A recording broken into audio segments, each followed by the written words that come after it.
je fais la technique Tiffany.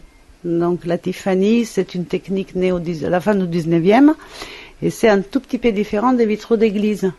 Donc je peux faire vraiment toutes sortes de vitraux. Je peux faire des boîtes, des lampes, donc les travailler en tridimensionnel ou sinon à plat. Donc on fait des portes, des fenêtres, des miroirs, tout ce que la fantaisie et la technique nous permet. Alors on part du verre, bien sûr, qui vient d'où? Alors c'est des verres qui viennent des États-Unis. Donc c'est des verres qui sont teintés d'alamas, donc la couleur elle est indélébile.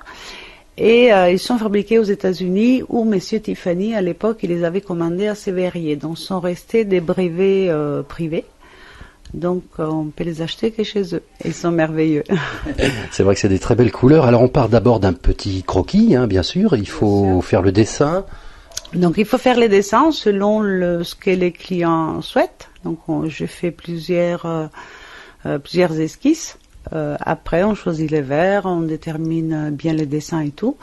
Et après, la fabrication peut commencer. Voilà, parce que vous faites à la fois des objets, mais aussi des vitraux, des fois pour des maisons, du sur-mesure. Je fais surtout ça. J'ai fait des vitraux pour des portes, des fenêtres, des miroirs, des paravents, tout ce qu'on peut, tout ce qu'on veut comme décoration, des lampes aussi. Hein? Alors avec plein de petits objets que l'on peut acheter, hein, que vous créez, sont des créations. Oui. Donc j'ai un certain nombre de créations chez moi, donc ils sont des lampes, des objets utiles, par exemple pour mettre ses documents, des petits bibelots, des miroirs aussi. Donc ça c'est des objets que je propose ici à la boutique. Voilà, on peut venir vous voir, bien sûr, ici à Bournezeau. La boutique est libre d'accès.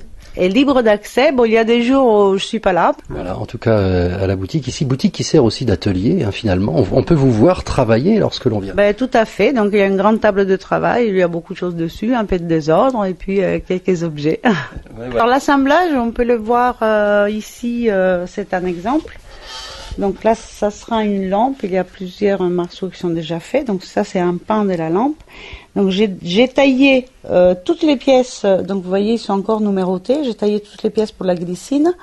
J'ai fait les feuilles et puis petit à petit, maintenant, je taille le reste. Donc c'est vraiment d'aller petit à petit mettre une petite pièce à bout de l'autre, faire des petites corrections s'il le faut. J'aime les travaux bien faits. Et puis, une fois que les pièces sont taillées, ajustées, vous voyez qu'il y a un petit ruban de cuivre, c'est le sertissage, et c'est ça qui permet de souder les pièces ensemble. Donc après, avec un fer à souder et de l'étang et du plomb, voilà, on obtient ça. Donc ça, c'est encore un pan de la lampe brute, vous voyez, il y a encore le numéro, il faut tout enlever, il faut après passer une patine noire pour que ça devienne une pièce bien faite. Et voilà, ça c'est un pan de la lampe. Donc, ce seront 6 pièces. Et petit à petit, elle va naître.